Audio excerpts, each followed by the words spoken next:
Lecture number 2 ہم نے lecture 1 میں مولوی عبدالحق کے بارے میں پڑھا تھا۔ سب سے پہلے ہم نے جو ہے شاہد احمد دہلوی کی حالات زندگی پڑھی تھی۔ اس کے بعد میں نے خاکے کی تعریف آپ لوگ کو بتائی تھی کہ خاکہ جو ہے وہ کس قسم کا جو ہے وہ صنف ہے۔ اس کے بعد ہم نے مولوی عبدالحق کے بارے میں پڑھا تھا کہ مولوی عبدالحق جو ہے وہ کس قسم کے انسان تھے، دلی میں وہ کیسے مشہور ہوئے، اردو زبان و ادب کے لیے جو ہے انہوں نے کیا کارنامے انجام دیے، کس طرح انہوں نے جو ہے اپنا کل اثاثہ انجمن کی نظر کیا۔ اس کے علاوہ انہوں نے جو ہے ان کے ہم اثر جتنے بھی شاعر تھے یا اور مصنف تھے ان کا حوالہ اس چیپٹر میں ہے۔ اس کے علاوہ شاہد احمد دہلوی نے جو ہے مولوی عبدالحق کو کیسے جانا پہچانا، کس طرح جو ہے ان کی شخصیت کے بارے میں انہوں نے اس چیپٹر میں جو ہے وہ بیان کیا ہے۔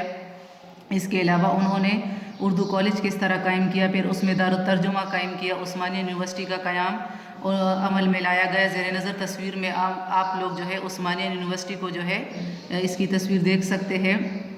اس کے علاوہ انہوں نے جو ہے سر سید احمد خان کا حوالہ دیا ہے کہ کس طرح ان کا تعلق تھا مولوی عبدالحق کے ساتھ، پھر ان کے پوتے سراس مسعود کا حوالہ دیا ہے۔ اس کے علاوہ جو ہے گاندھی جی کا ذکر ہے کہ کس طرح گاندھی جی جو ہے اردو زبان کے جو ہے وہ پیچھے پڑ گئے تھے کہ ہندی جو ہے ہندوستان کی قومی زبان ہوگی۔ اس طرح پھر جو ہے مولوی عبدالحق نے انجمن ترک اردو کا جو دفتر تھا وہ اورنگ آباد سے دلی منتقل کر دیا، اور دریا گنج کے مقام پر ڈاکٹر انصاری کی کوٹھی جو ہے وہ کرائے پر لے لی۔ وہ بھی عارضی طور پر تھی، مستقل نہیں تھی، بلکہ وہ اس کے لیے ایک شاندار عمارت الگ سے بنانا چاہتے تھے۔ اس کے علاوہ پھر جو ہے ریاست کا حوالہ انہوں نے دیا ہے کہ کس طرح جو ہے بغیر کسی خوف اور خطر کے جو ہے وہ انجمن کی امداد ان کو ملتی تھی، مگر اس کے بعد جب اقتدار بدل گئی تو جب سر مرزا اسماعیل برسر اقتدار آئے تو انہوں نے انجمن کی امداد جو ہے وہ روک لی، اور سب نے اس کو جو ہے اس حرکت کو متفقہ طور پر جو ہے وہ غلط بھی قرار دیا تھا۔ اس کے بعد جو ہے پھر مولوی عبدالحق نے اپنا کل اثاثہ جو اس وقت 5 لاکھ کا تھا وہ اس انجمن کی جو ہے وہ نظر کیا تھا۔ پھر مولوی صاحب کی باقاعدہ عادتوں کے بارے میں بتایا کہ کس طرح کے وہ کپڑے پہنتے تھے، کس طرح وہ کھاتے تھے، ان کا اٹھنا بیٹھنا، اچھا کھانا کھاتے تھے، اچھا پہنتے تھے۔ اس کے علاوہ انہوں نے جب اردو کالج بنائی تو وہ یہ چاہتے تھے کہ یہ یونیورسٹی بھی بنے، مگر ان کے پاس اتنے اخراجات نہیں تھے کہ یونیورسٹی بناتے۔ وہ کہتے کہ اگر کوئی ایک سرمایہ دار بھی جو ہے وہ ہمت کر جاتا یا حکومت جو ہے ہماری طرف کوئی ہماری مدد کرتی تو یہ یونیورسٹی جو ہے وہ پوری ہو جاتی، مگر ان کی یہ خواہش جو ہے وہ پوری نہ ہو سکی۔ اب ہم آگے پڑھتے ہیں۔ اگلا ہمارا پیراگراف ہے، مولوی صاحب بہت باقاعدہ عادتوں کے مالک تھے۔ صبح کی چہل قدمی، یعنی چہل قدمی جو ہے جس کو ہم واک کہتے ہیں، رات کی مشی تک، مشی بھی جو ہے وہ چہل قدمی کو کہتے ہیں۔ ان کا روزانہ ایک ہی سا پروگرام ہوتا تھا، یعنی اپنی اچھی صحت کے لیے وہ جو ہے چہل قدمی ضرور کرتے تھے۔ راتوں کو جاگتے نہیں تھے، نیند پوری لیتے تھے اور صبح تازہ دم اٹھتے تھے۔ 90 سے اوپر ہو گئے تھے، ان کی عمر جو ہے وہ 90 سے اوپر ہو گئی تھی، مگر صحت اچھی تھی۔ ہمارا اندازہ تھا، مصنف کہہ رہے ہیں کہ 100 پار کر جائیں گے، مگر ابھی 100 میں 5-6 سال باقی تھے کہ بیمار رہنے لگے۔ مرض تشخیص نہیں ہوتا تھا، یعنی ان کی مرض کا جو ہے یہ پتہ نہیں چل رہا تھا کہ ان کو کیا بیماری ہے۔ خیال تھا کہ ہاضمے کی شکایت ہوگی جو کراچی میں عام ہے، مگر جب مرض بڑھتا گیا تو ہسپتال میں داخل ہو گئے، افاقہ نہیں ہو رہا تھا۔ جب ان کی طبیعت بہت زیادہ خراب ہو گئی تو ان کو ہسپتال میں جو ہے وہ داخل کرایا گیا، جو بالکل ٹھیک ہونے کا نام نہیں لے رہے تھے۔ صدر ایوب کو مولوی صاحب کی علالت یعنی بیماری کی اطلاع ہوئی تو انہوں نے پنڈی بلوا کر سب سے بڑے ہسپتال میں داخل کرا دیا۔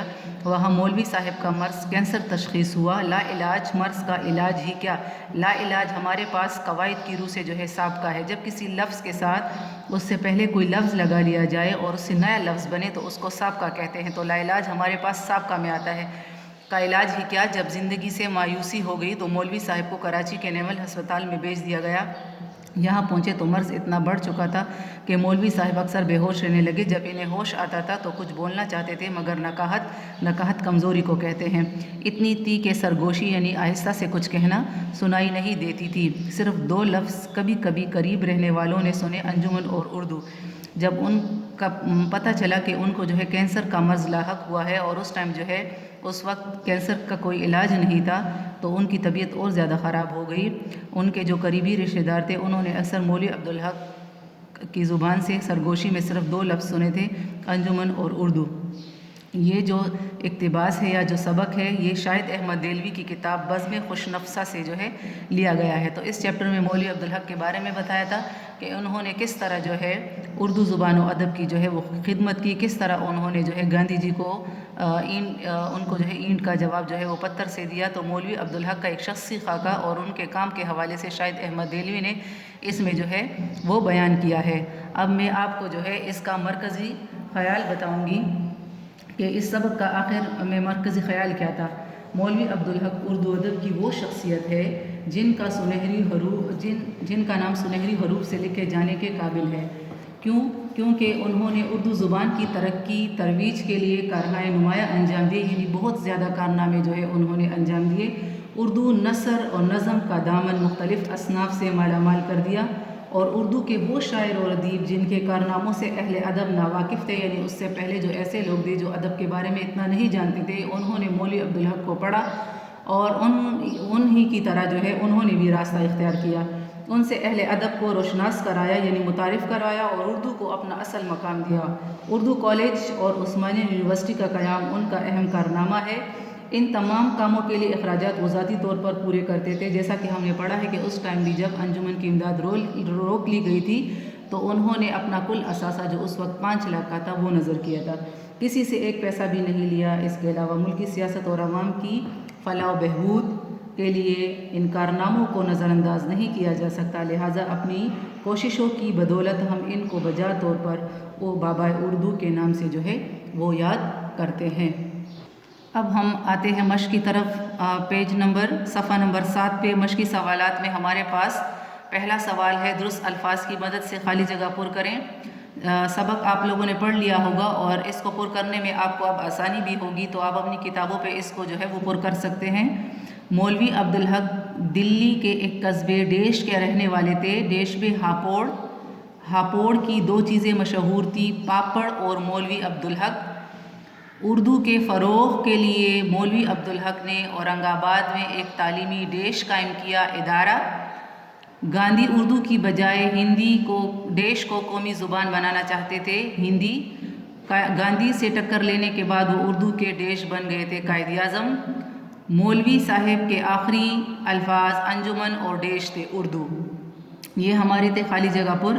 پھر دوسرا سوال ہے، مولوی عبدالحق نے ریاست حیدرآباد دکن میں کیا اہم خدمات انجام دی؟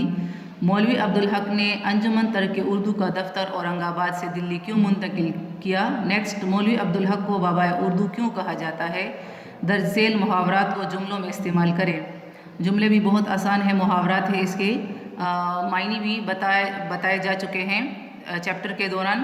ناک کا بال بن جانا، بہت پیارا ہو جانا، ہاتھ بٹانا، مدد کرنا، مٹھی میں کر لینا، قبضے میں کر لینا، بکیڑوں میں الجھنا، پریشانیوں میں الجھنا، پیشوائی کرنا، رہنمائی کرنا، قدم جمانا، کہیں پر ڈٹ کر جو ہے کام کرنا۔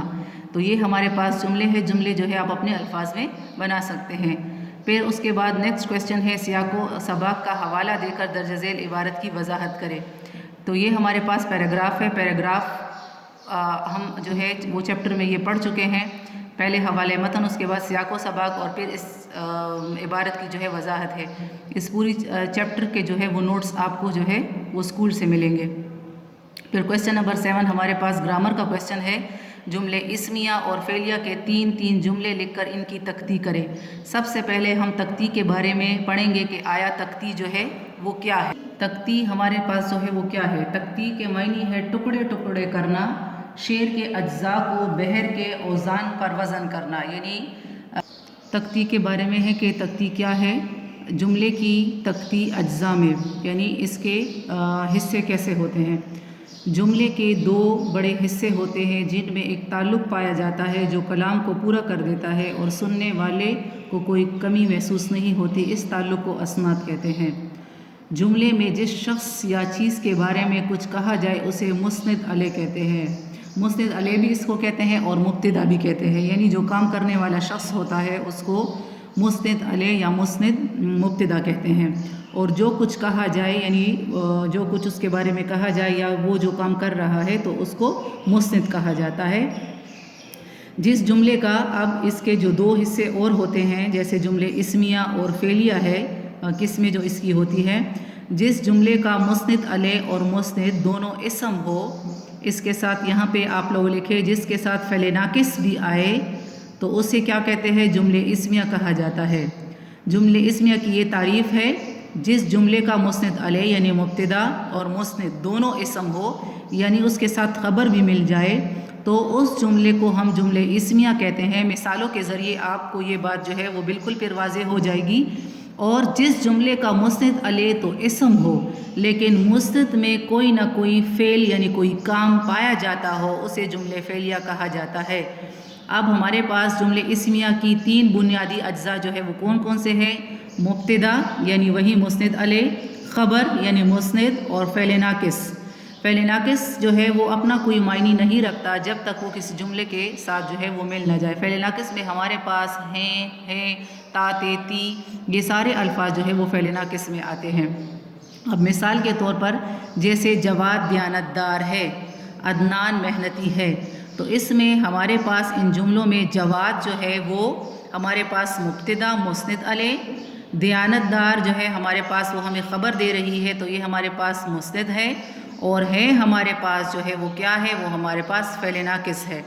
تو ان جملوں میں جواد اور دوسرے جملوں میں عدنان وہ ہمارے پاس مبتدا یعنی مسند علیہ، دیانت دار محنتی ہمارے پاس جو ہے وہ خبر ہے یعنی مسند ہے، اور ہے ہمارے پاس جو ہے وہ ہمارے پاس فعل ناقص ہے۔ تو یہ ہمارے پاس جو ہے وہ جملے اسمیہ کی جو ہے وہ مثالیں ہیں۔ اس طرح پھر ہمارے پاس جو اس کی دوسری قسم ہے جملے فعلیہ۔